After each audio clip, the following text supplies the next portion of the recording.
Hello, everyone, and thank you for joining us. I'm Nicole Habib, the manager of the Enterprise Project Management Office within Transformational Projects. I started at TPL in July, and it's been a wonderful working here. For anyone who isn't aware, my department provides project management on facilities, capital projects, and large scale enterprise projects like the installation of self checkout devices at branches. We currently have a poll open, which you can access by clicking or tapping on poll. We'd like to hear how you are doing today. Polls are anonymous.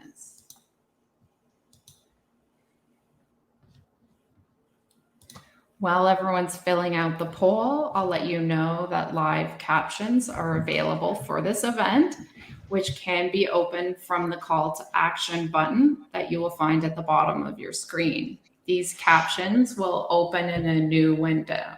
Before we go any further, I would like to share our land acknowledgement statement. Toronto Public Library is situated on Indigenous land and Dish with One Spoon territory. This is the traditional territory of the Haudenosaunee Confederacy, the Wendat, and the Mississaugas of the Credit First Nation. Toronto Public Library gratefully acknowledges these Indigenous nations for their guardianship of this land.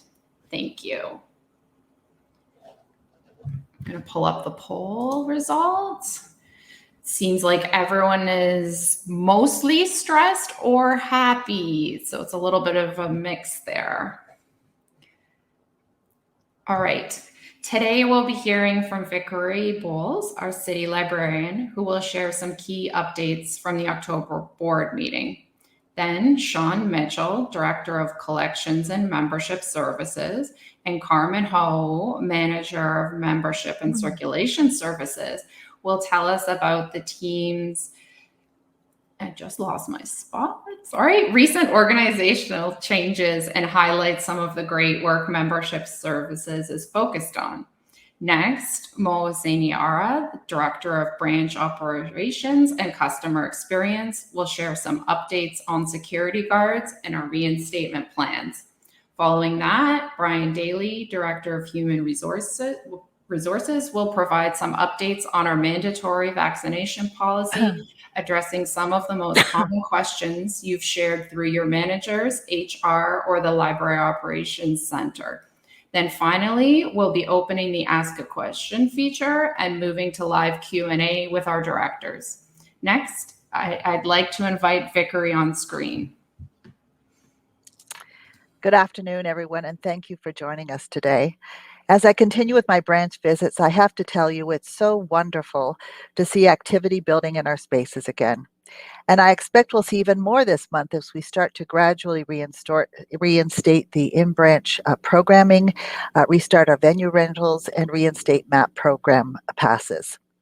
At our board meeting last week, I was really pleased to share with the board all of the progress we've made on service reinstatement, with almost all of our branches reopened and the resumption of Sunday service. And I have to tell you, it was very well received.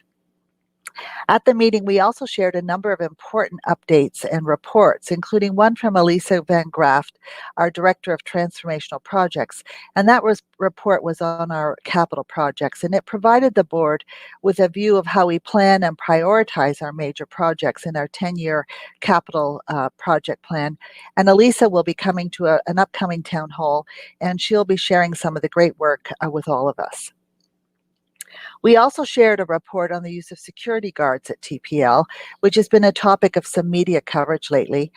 And as part of our 2022 budget submission, the board approved a $2 million increase to our operating budget for security guards. And Mo's going to talk a little bit more about that shortly. As part of the budget submission, the board approved several other key enhancements. Excuse me, just a moment here.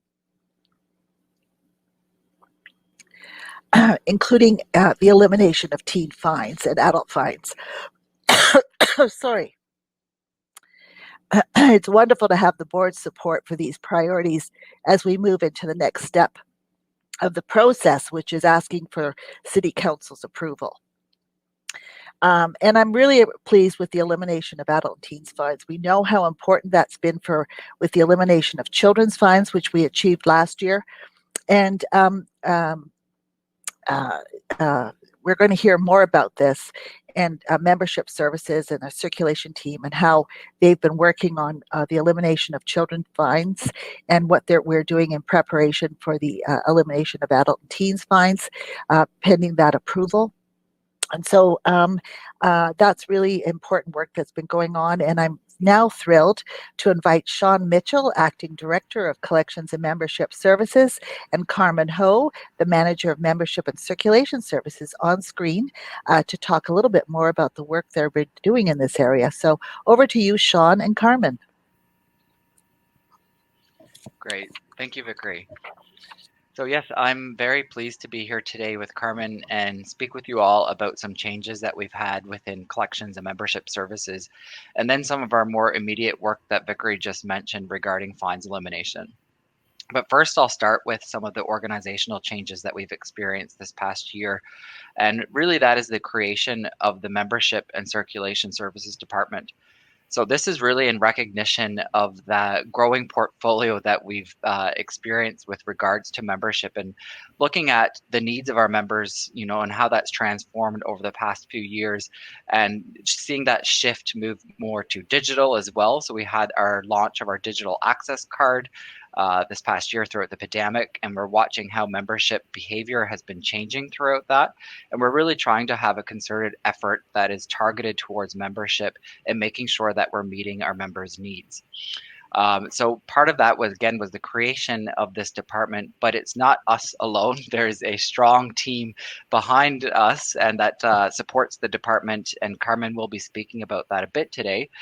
Some of these committees you would have been heard of in the past that worked on membership services, such as CMCA and some of those other committees that supported circulation services. So I won't steal Carmen's thunder. I know she'll be speaking to that shortly. But again, really thrilled to be here today to talk about these changes. And if you have any questions for us when we hit the Q&A section, we'll be happy to answer that as well. So with that, I will hand it to Carmen. Great. Thanks for introduction, Sean. I believe we have slides that come with it. So we'll wait till it gets pulled up on the screen. Perfect. Great. So next slide. Okay, I want to start off with providing some definitions. So what we have here is membership services is responsible for the processes and systems that provide library customers with the authentication to access our assets, services, and programs. Circulation Services is responsible for the processes and workflows that manage the integrated library solutions that provide access to our physical and digital collections via borrowing services and in-branch customer use. Next slide. The Membership and Circulation Services team leads the membership program and the operations of system-wide circulation services. The team oversees the development, planning, and management of TPL's membership initiatives, including membership acquisitions, engagement, retention, and growth. The processes and systems that enable library customers to access TPL's assets, services, and programs, the workflows and integrated library solutions that provide access to TPL's physical and digital collections via borrowing services and in-branch customer use. So the team collaborates with stakeholders from across TPL to create positive customer experiences and deliver excellent circulation services to customers. Next slide, please. So this is the new Membership and Circulation Services operational structure. This team will carry out the mandate of Membership and Circulation Services. So as Sean mentioned earlier, earlier this year, we established a new Membership and Circulation Services department. At the core of the structure is the Membership and Circulation Services Committee, formerly called Membership and Services Committee. And supporting the committee will be two working groups, the Membership Services Working Group and the Circulation Services Working Group, formerly called CMCA. We will be reinstating the committee and working groups and calling for members in the coming weeks, so please stay tuned for more information. Next slide. On the day-to-day, the team will enable seamless, integrated, and positive customer experiences with the goal of acquiring, retaining, and growing members and building membership engagement. Lead cross-divisional initiatives to support the removal of barriers impacting library membership and ensure the smooth operation of system-wide circulation services by providing public service and support staff with the resources and supports required to deliver excellent customer service. Next slide. One of the exciting initiatives, as Ricker mentioned earlier, is we have been working on the elimination of overdue fines. Today, I want to provide a quick update on the progress to date. Next slide. In February of this year, City Council approved TPL's 2021 operating budget, which included the elimination of children's overdue fines. In March, there was a joint announcement by Mayor John Tory and the board chair, Sue Graham-Nutter. In April, the library board approved the elimination of overdue fines for materials borrowed on a children's card. And in July, an environmental scan was completed for other libraries that have gone fine-free, and configurations changes were made on Symphony. In September, we purged the existing bills on children's card related to overdue fines. We notified all the customers affected by this and encouraged them to start using the library membership again. And just recently, in October, the library board approved TPL's 2022 operating budget submission, which includes a budget enhancement to eliminate teen and adult overdue fines. That budget submission will be going to City Council approval in early 2022. We are very hopeful that this enhancement will be approved, and we will continue to provide updates as we move along this process. Next slide. So earlier on this year, we eliminated children's fines and purged the existing bills on children's card. We permanently unblocked 1,500 child cards and waived overdue fines for over 30,000 child cards. As shown on the screen, 50% of these cardholders are from low income and racialized areas.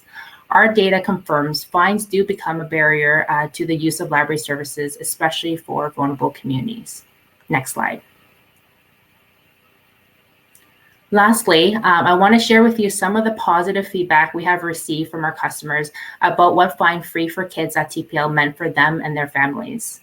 We are very hopeful that TPL will join hundreds of library systems across North America that have already gone fine free.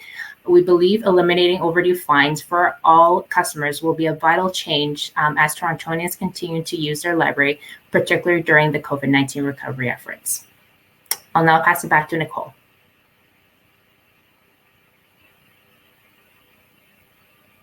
Next, we'll be hearing from Mo Zainiara, Director of Branch Operations and Customer Experience, who will share some updates on security guards and our reinstatement plans. Over to you, Mo.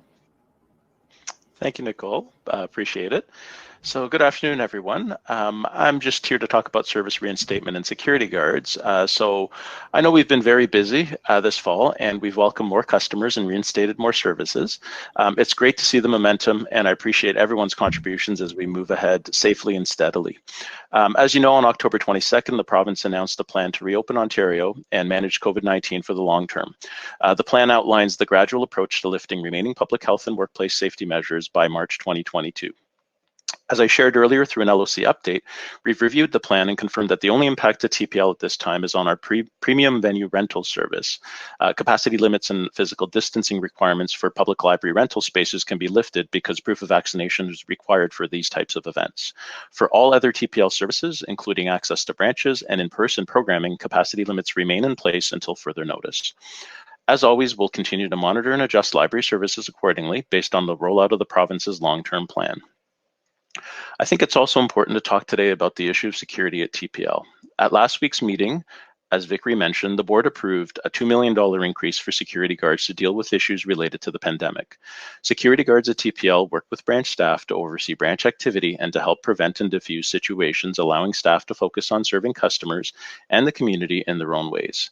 By increasing the security guard budget, we'll be able to continue to provide branch staff with the support that they require. As we discussed at last month's town hall, there are very real and serious issues that many of you have encountered firsthand. We all saw the media reports last week about the difficult, harassing, and sometimes violent behaviors that staff encounter in our branches. I wanted to take this opportunity to reiterate some very important facts. First and foremost, all violent or harassing incidents are completely unacceptable. Our goal is a workplace where all staff feel respected and safe from all incidents of violence and harassment. This is what I, along with all my fellow directors and Vickery, are working towards. At the same time, to this end, we recognize that TPL is a public space. We welcome everybody as a result. Sometimes, excuse me, we welcome everybody and as a result, sometimes encounter challenging situations in our interactions with the public. And you're aware of this as you see it on the front lines on a daily basis at times. This isn't new for us, but we're operating in a complex and turbulent world, serving so many individuals in our communities, and we're open to everyone unless they've been disruptive in our branches. I don't have to tell you that this can be a tough environment. We recognize that because of the nature of our work and our spaces, incidents will continue to occur despite all our efforts to reduce and eliminate them. We're here to support you, whether it's through training, community partnerships, on-site security, facility or design improvements, and policies and procedures to address issues as they occur. While any number of incidents are too many, we have seen some positive impacts of our efforts that we've taken over the past few years. We'll continue to work with all of you, the union, and our communities to find ways to reduce the number of incidents and ensure you feel safe at all times. The presence of guards in many of our locations is also an important component of our staff safety program, but by no means is it the only component. At last week's meeting, the board asked us to look at building further relationships with community groups to help us manage these issues. We're doing some more further exploration in this regard, and we'll bring back a full report to the board, and we'll be sharing those developments with you. Thank you. And at this time, I would like to invite Brian up to speak about the vaccination policy. Over to you, Brian. Thank you, Mo. Good afternoon, everyone. We're really pleased to provide an update today and indicate that we have, as of this morning, over 97% of TPL staff who have made the decision to get vaccinated and provide their proof of vaccination to us. That figure of 97% represents over 2,000 staff, and it's really, really great. And thank you to all of those individuals. Thank you to all of you. That figure is very close to the number at the city and in most other city agencies, boards, and commissions. It is a really encouraging result, and we hope the number will continue to go up in coming days. Vaccination is a really important and essential step to protect the health and safety of all of us. Getting vaccinated is actually a way of showing respect and consideration to those around you. COVID is very much real and continues to exist, and we continue to experience cases in and around our branches. Regretfully, a small number of staff have made the decision not to provide us with proof of vaccination without a valid exemption. Those individuals are subject to suspension without pay following a disciplinary meeting. We have been over this week and last week carrying on and conducting a number of meetings. About 80 or 85 meetings have occurred to date. In those meetings, we sit down with each person who has not provided proof of vaccination to better understand the reasons why they have not, and to help them where we can to answer any questions and assist them in getting their vaccine and providing us with proof. In each of those 80 or 85 meetings, there's a union representative, HR, and management in attendance. While those meetings continue to occur through the week, it would be fair to estimate that perhaps 50 or 60 or 70 staff may end up in a situation of being suspended without pay. I want to assure all of us and all of you that we don't take this step lightly, and we don't do it without great consideration. Each and every one of those 60 or 70 individuals is a valued colleague and coworker, and we join you in expressing our sadness and regret that this step is actually necessary. Unfortunately, the step is necessary to protect the health and safety of all of us and of the public. It's important to remember that there's a greater social good involved here. Living in our society involves a wide range of steps that we take as individuals to protect the broader community in which we live. We take those steps each and every day. In my view and our view, this is a really important bedrock of our modern world that we need to remember in these very challenging times. I should also note we have carefully reviewed a wide variety of requests for exemption from vaccination for both medical and creed or religion-based reasons. It's really important to note that the requirements for an exemption are very, very strict and specific. A couple of days ago, the Globe and Mail quoted the president of the Ontario Medical Association, who indicated that based on the OMA's review of the science, there really are only two kinds of legitimate medical exemptions or disability-related exemptions from the COVID vaccine. The first is the extremely severe allergic reactions to the vaccine itself, which have occurred in a very small number of cases, and the even rarer cases of heart inflammation after the mRNA vaccines. The Human Rights Commission has recognized that the current pandemic is unprecedented and requires unique and unprecedented responses. In the words of the Human Rights Commission, organizations must attempt to balance the rights of people who have not been vaccinated due to a protected ground such as a disability, while at the same time ensuring individual and collective rights to health and safety for everyone. I want to close by saying none of us want to be in this circumstance today, but we are where we are. The pandemic is real and continues to be around us. The case count in Ontario has gone up in the last week, actually. Today it was reported to be at 380 cases a day. A week ago today, last Wednesday, it was 320 cases a day. It's not going away. 5 more Ontarians died yesterday from the pandemic. The total is about 10,000 people in the province since March of 2020 that have passed away.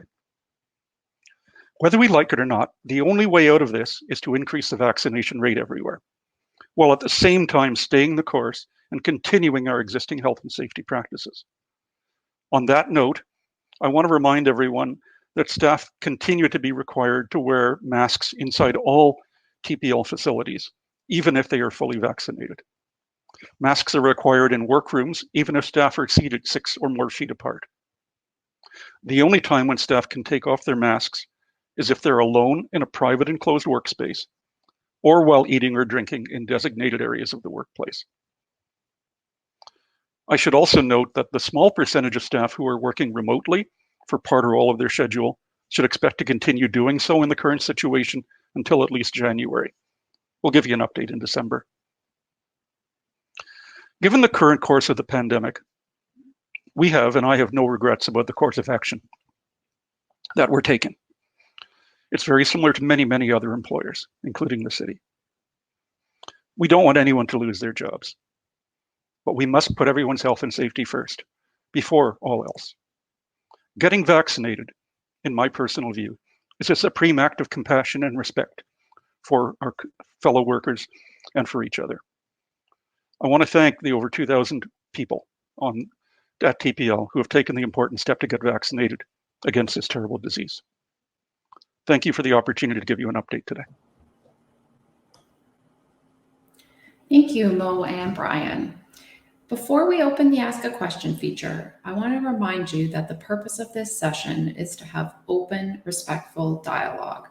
If you post a comment that is disrespectful, hurtful, or harassing, you will receive a warning, and if you persist, you will be removed from the event.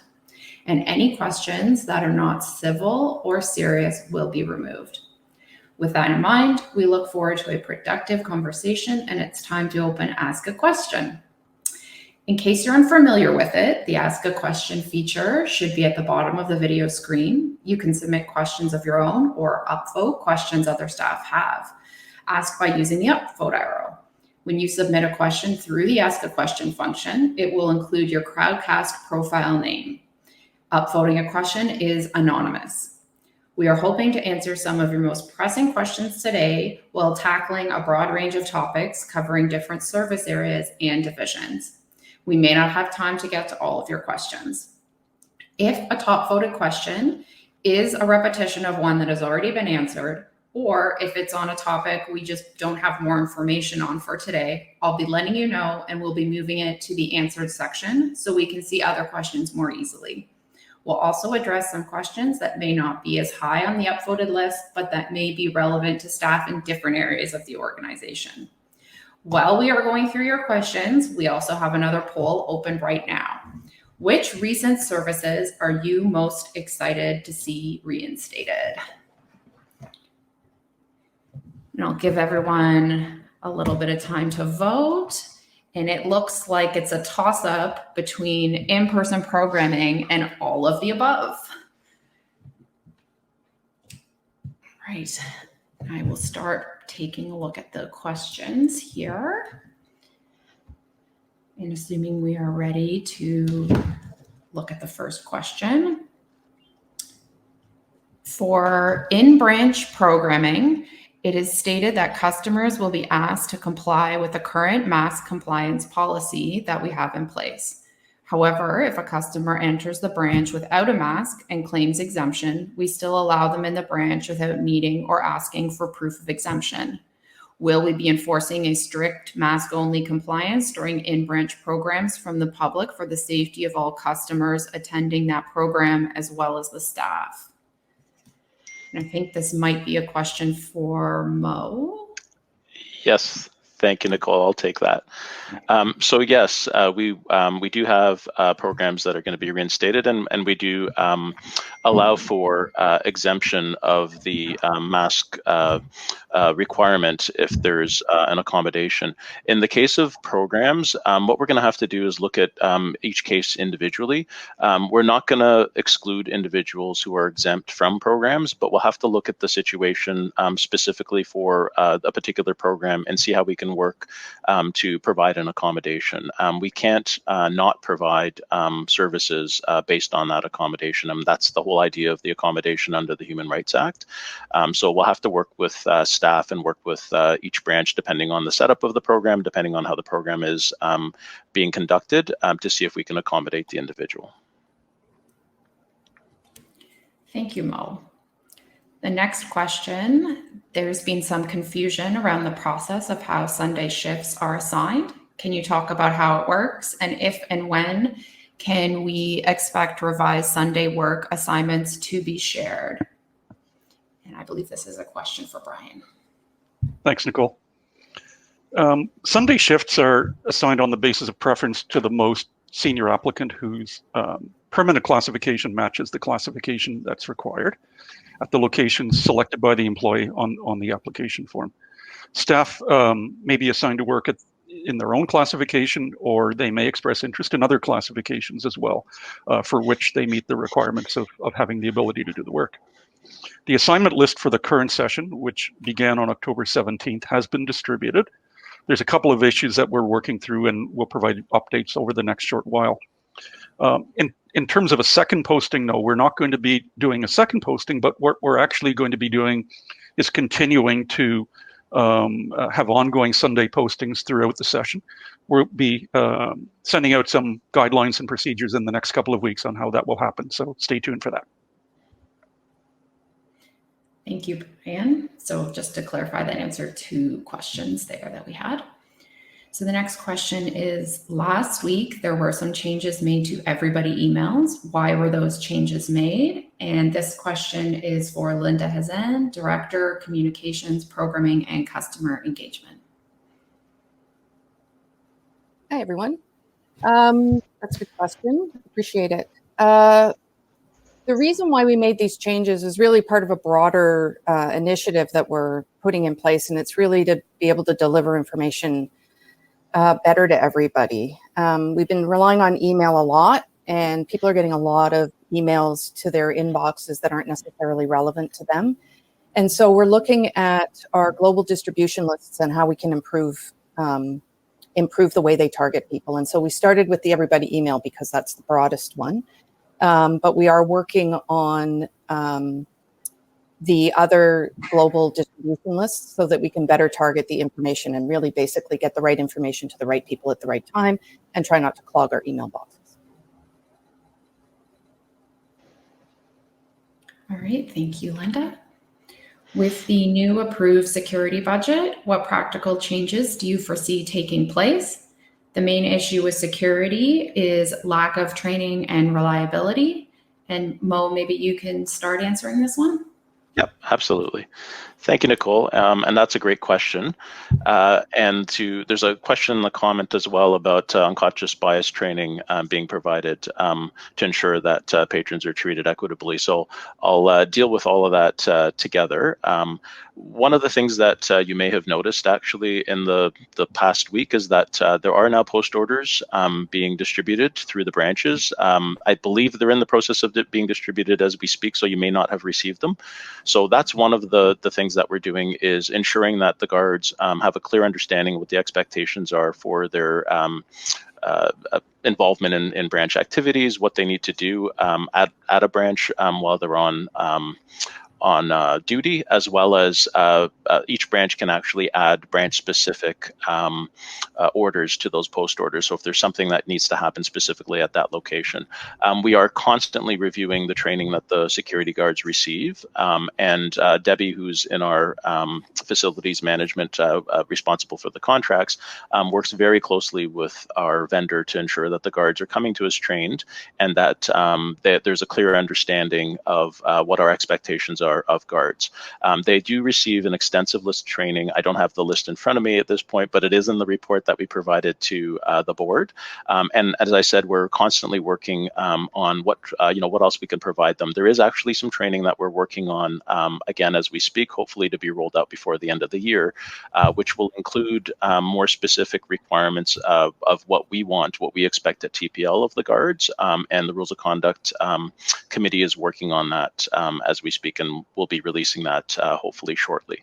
And so again, if there's anything else that you see in terms of guard behavior, in terms of what you expect from the guards, please let your manager know. We are constantly, as I say, working with the vendor to ensure that we're able to get the best service that we can from the guards, and that the guards are actually there to assist you in the day-to-day operations. And again, one of the things that we want to make clear is that the guards should take, and if they don't, you need to let us know, but they should take their direction from staff. And again, if you see any behavior that's not in line with what our expectations are of how we treat our customers and how guards are to be behaving, you need to please let us know right away. Let your manager know. We'll get in touch through Debbie with the vendor, and we'll make sure that the issue is resolved. Thank you, Mo. The next question, I believe, will be for Brian. Ontario plans to lift all remaining public health measures, including proof of vaccination and mask requirements indoors, starting January and complete by March 2022. How are you planning to transition this yet again for patrons and staff, especially those penalized for a policy that won't be valid anymore? Thank you for the question. The Ontario government has indicated that they're going to carefully monitor the situation as we approach January. They've talked about lifting some restrictions, but they've also indicated that it will be based on what the situation is at that time, both COVID and also the percentage of Ontarians that have been vaccinated. And I think another factor in that obviously will be as children are able to get vaccinated, that'll be another consideration. So there is no certainty as to what the provincial government, first of all, will do either in January or in subsequent months. And we're going to have to watch very closely, as we have been, what developments occur and what news comes out of the province. The other important thing to note, though, is that we are also required to comply with Toronto Public Health guidelines. And it's possible that Toronto Public Health may have different guidelines than what the province requires. The pandemic in Ontario and the extent of the pandemic is quite different than it is in some northern or rural areas. And it's entirely feasible that the requirements might continue to exist in Toronto well beyond when they do in the rest of the province. So at this point, we're not planning for any changes. We'll monitor very closely what comes out of both the province and out of Toronto Public Health, and we'll obviously keep you up to date as we hear from them. We don't really get any advanced information. Typically, what we hear is when you hear it, and when that happens, we'll obviously look to adjust if adjustments are appropriate. But at this point, we don't anticipate any changes in the near term.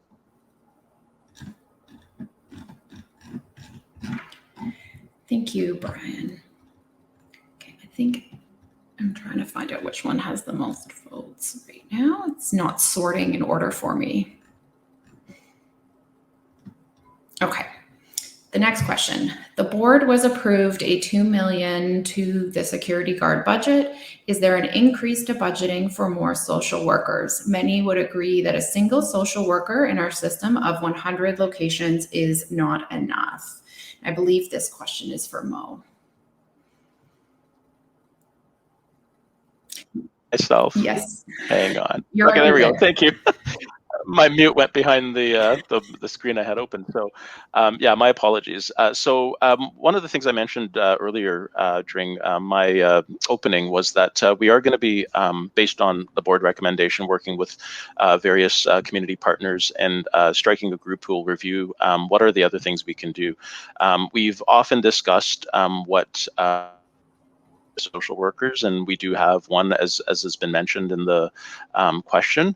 We'll review all of this as a part of what are the other things that we can do, what are the other services we can offer, what are other supports we can offer. So we can definitely take that under consideration as we take on that review in the weeks and months to come. Thank you, Mo. And our next question is, I believe this will be for Brian. In regards to our benefits plan, will paramedical services amounts be increased possibly sometime in the near future? Over the many, many years, it has stayed consistently at the cap of $400 per one practitioner, or choose to double up on one to $800. For example, I saw an increase in prices with my chiropractor and physiotherapist over the years from $45 to now $65 for each session. Thank you for the question.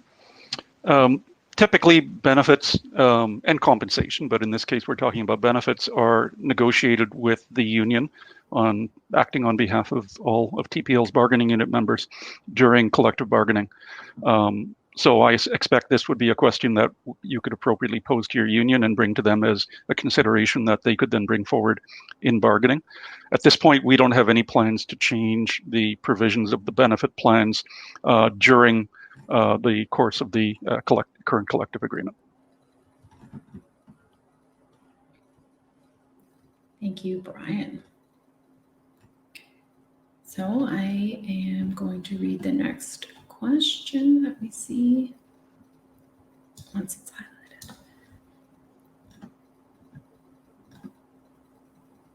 What are your plans to enforce due dates once late fines have been removed? And this question will be for Sean.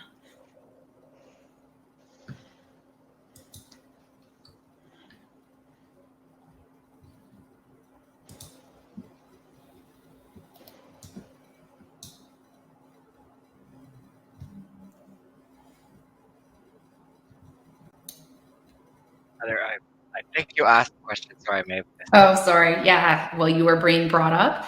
Yeah. So what are your plans to enforce due dates once late fines have been removed? Okay, thank you. Thanks for the question. So currently we're exploring what other library systems who've already gone fine-free and how they're managing overdue items that passed the due date. So, we will be applying the same principles and policies that we have in place now, but in the meantime, we will be reviewing the policy to see if we need to make any adjustments if the behavior of our patrons changes post elimination of fines. But currently, we'll be exploring again what other library systems are doing and then adjusting the policy if needed. But again, we don't want to make the assumption that, with fines eliminations, people will not be returning their materials, because the data does not support that based on what other library systems have experienced. But again, we'll keep the pulse on it and make sure that we adjust the policy if needed. Great. Thank you, Sean. And all right, so on to the next question, which I believe is for Vickery. I completely agree with yours and the majority's opinion about vaccination, but I think we need to talk about people's right to their beliefs.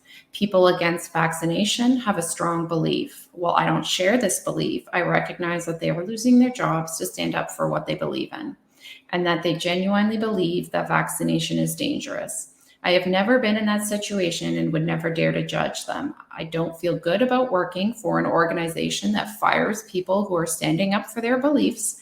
Can you please address this with regards to inclusion? Sure, I can answer that question. And this is really building on some of the comments that Brian made at the outset. We're in the midst of a global emergency. People have gotten sick, people have died. We've been in this situation where people, at various times, we've been told to stay at home. Borders have been closed and economies have been shut down.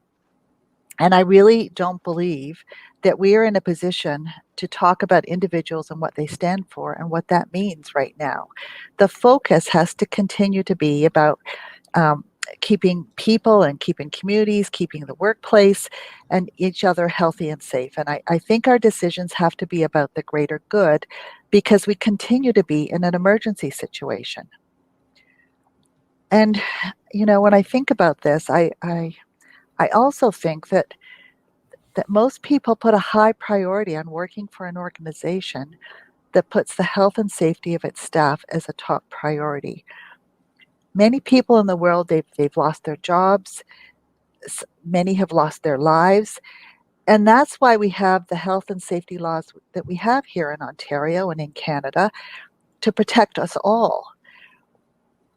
The mandatory requirement for vaccination, that isn't unique to TPL.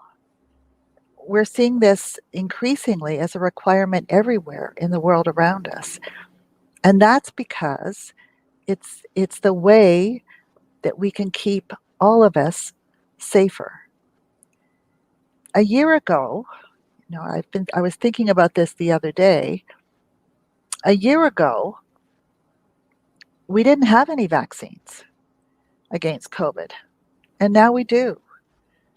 And we've been through so many challenges in this pandemic, and the differing perspectives on vaccination, that's just another set of challenges that are all part of this pandemic. And the debate, I think we know, has put divisions between families. It's put divisions between friends and colleagues. And what I think we really have to do now is to try to heal and to recover and to rebuild and ultimately move on beyond all of the challenges that this global emergency has presented to us. And that's what we need to do here at TPL. And that's what I'm going to be focused on as we move into 2022. And I think that's the important way we all have to move forward. Thank you for that, Vickery. So our next question is going to be for Mo. This is a question in regards to incidents in the branch. If an incident occurs and staff think a report is needed, but the branch head or supervisor disagrees, what should the staff member do next? Thank you, Nicole, and thank you, Kate, for asking the question. And I see Adele has added a response in the comments, and I would agree. I think there shouldn't be a situation where the staff feels uncomfortable or doesn't understand why an incident report isn't going forward. And I think those conversations should happen amongst the branch head, the supervisor, and of course, pull in the LSM to have the conversation.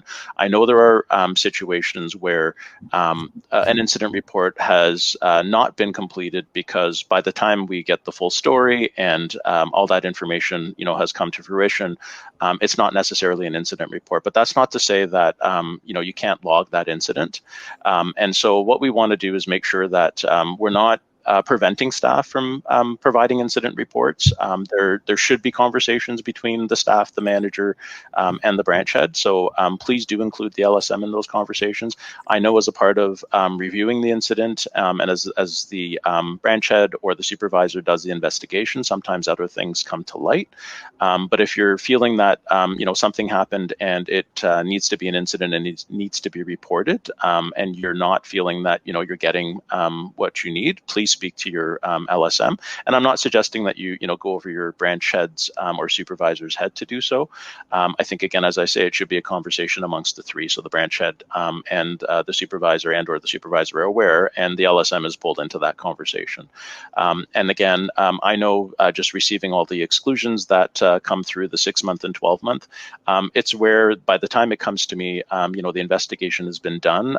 It's rare that I even ever question those. In fact, there's been, as I've mentioned, I think in previous conversations, there's times where a 6-month exclusion comes through, and based on what I see and what I've read through, we potentially have changed it to a 12-month. That has happened, but by the time those incidents come to me, everyone's done a great job providing all the information and completing the incident in a way that I rarely actually question those. But again, if there is an incident that occurs and you're not feeling like you're getting attention, please raise it to the attention of your library service manager. Thank you. Our next question is, when will the 2020 to 2024 collective agreement become available in either digital or print? And I believe this is for Brian. Thanks, Nicole. It is a good question, and I'm sorry it's taken so long to get the agreement actually out. We're very, very close. Both the union and management are doing a final review of it. I think it's fair to say the last couple of weeks have been busy for both the union and for HR, so that's delayed things further, and we've had some illness as well in HR. There were a couple of errors that I'll acknowledge HR made that delayed the process, so my regrets for that occurring. I think we're within a very short time, a couple of weeks. I don't want to give a firm date because I've done that before and haven't been able to meet it, but I think we're very, very close, and again, our regrets that it's taken so long. Thank you. Our next question is, will there be any incentives or appreciation days offered to TPL staff, especially after all that we have endured during the pandemic? Anything that shows that you truly, really care about the TPL employees? And I think maybe, Brian, you want to start this off? Sure, I'm happy to, or Vickery, I don't know if you want to speak to this one, either way.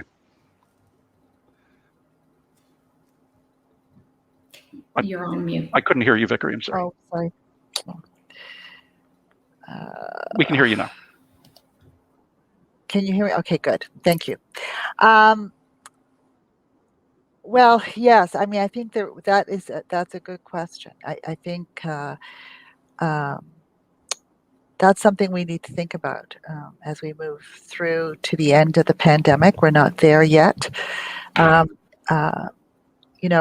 not in a position where we can offer days off, but certainly there are things that we should be doing to express our appreciation and recognition for all of the incredible hard work and the dedication that staff have shown throughout this pandemic.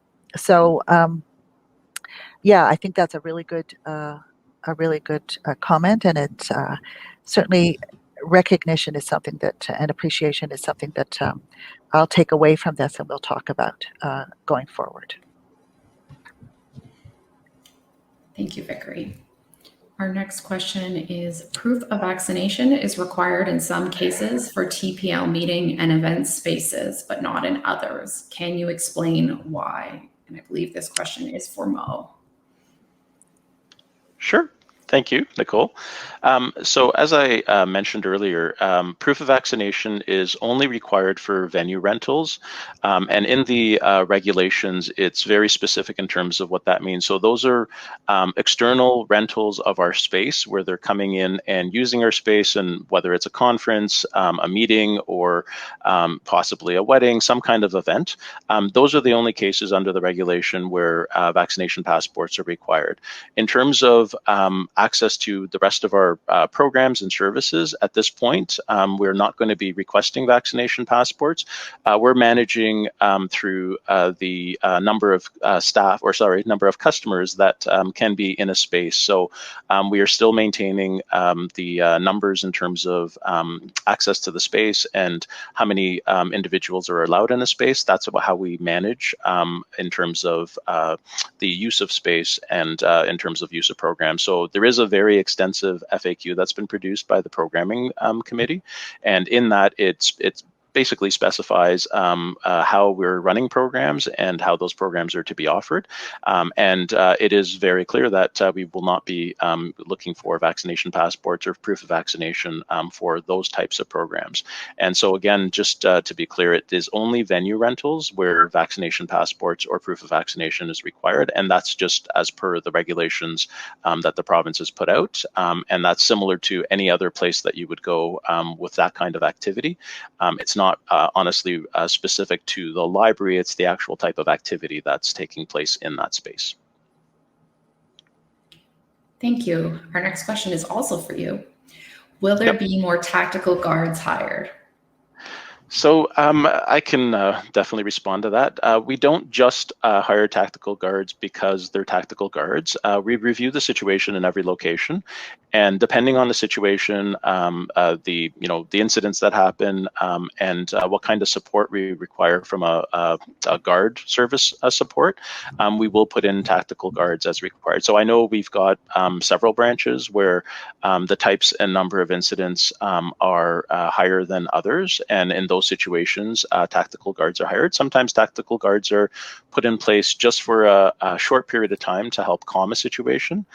So we don't necessarily just hire tactical guards just because they are tactical guards. Our other guards, our regular guards, are similarly trained. A tactical guard actually has additional training that they don't, in fact, use, which is the ability to arrest, because we don't use our guards in that way. We would actually call police to come in and do that.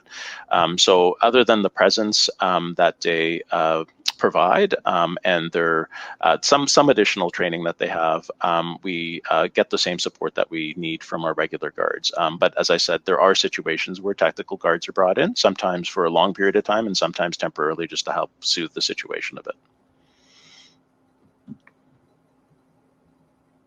All right.